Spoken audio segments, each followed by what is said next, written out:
wow, what do you know? It's time for the Pocket Knife Show. Hey, it's Mike on the mic again for another episode of the Pocket Knife Podcast. About a dozen medals hang from pushpins on the bulletin board in my office. I can see them as I record. Each of the medals was given to me at the conclusion of a race.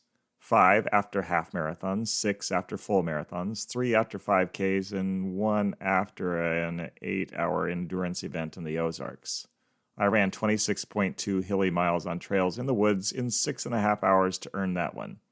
I didn't run the full 8 hours. I was tired.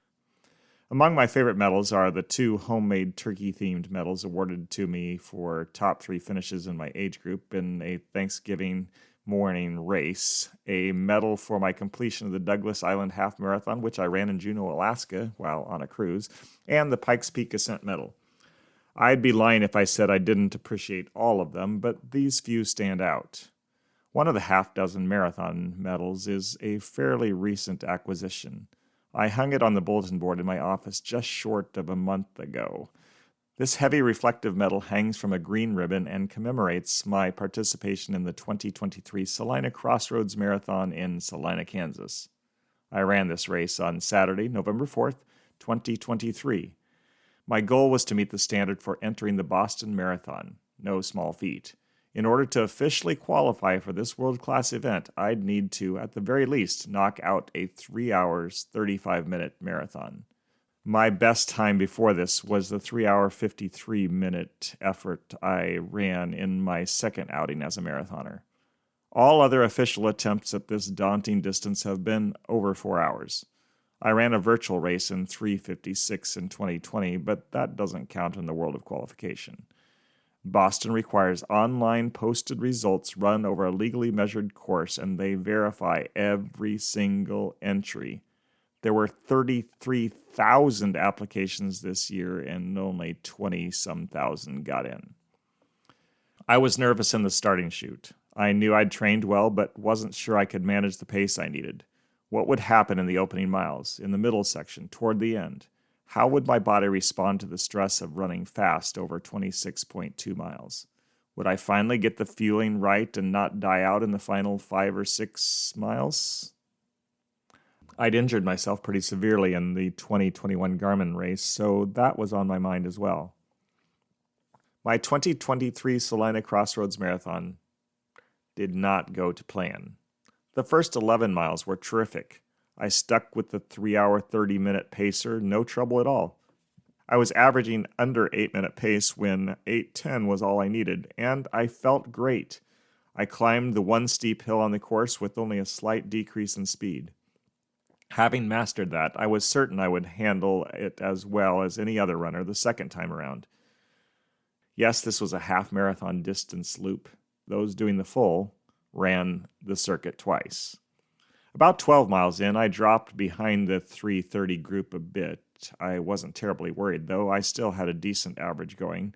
When I passed the halfway mark, I was only 2 minutes off the 3:30 pace and still ahead of 3:35. I can't tell you exactly where the wheels fell off, but they did. It was somewhere around 16 or 17 miles in that my right hip started hurting. At first, it was just a minor ache, but it soon turned into a hobbling pain. I kept going, but had to walk more and more often. When my qualifying time, 3:35, passed, I'd only covered 21.9 miles. I was disappointed, but kept going out of sheer stubbornness. I was going to finish. My survival tactics started out with walking 1/10 of a mile and running 2/10. Then it was walk 1/10, run 1/10. In the final mile or two, I walked 0.05 and ran 0.05. A fellow struggler with pain in his foot joined me in executing this strategy until about 2 blocks from the finish line. We ran the rest of the way in so our race photos would look good. We crossed the line about a second apart and were each handed a medal. My official time was 4 hours, 47 minutes, 30 seconds. My second worst time ever. Disappointed? Yes. But I finished. The medal on my bulletin board and the online results prove it. You'll find my name on the 5th page of results 227th out of the 352 runners who completed the course. Woohoo! Let's go back to the last mile or two for a second. How did I get through them? To misquote the Beatles, I got through with a little help from a friend. It's true, and he got through with a little help from me. In Hebrews 10, there's a short section of teaching on meeting together as believers. It talks about how followers of Jesus need other followers of Jesus to get through life. Listen to Hebrews 10, 23 to 25. Let us hold unswervingly to the hope we profess, for he who promised is faithful. And let us consider how we may spur one another on toward love and good deeds, not giving up meeting together as some are in the habit of doing, but encouraging one another, and all the more as you see the day approaching. Why do I need other believers in my life? I need them because they urge me to do good. They show me how to love and go with me to love our neighbors. They encourage me, literally. They put courage into me to do God's work. I'll do with them what I'm not sure I'd do if left to my own devices. Jesus, when he sent his disciples out to announce the arrival of the kingdom, sent them out in pairs. No one was alone. Peter had someone with him. John did too, and Andrew and Philip and Bartholomew. All of them were out there with another, like you and I should be. You and I are not called to be lone Christians. Christians live and work in community, loving each other and the people nearby in the power of the Spirit. This is God's way. It was God's way in the first century. It is still God's way in the 21st. And is the day approaching? Yes, the day is nearer now than it was then.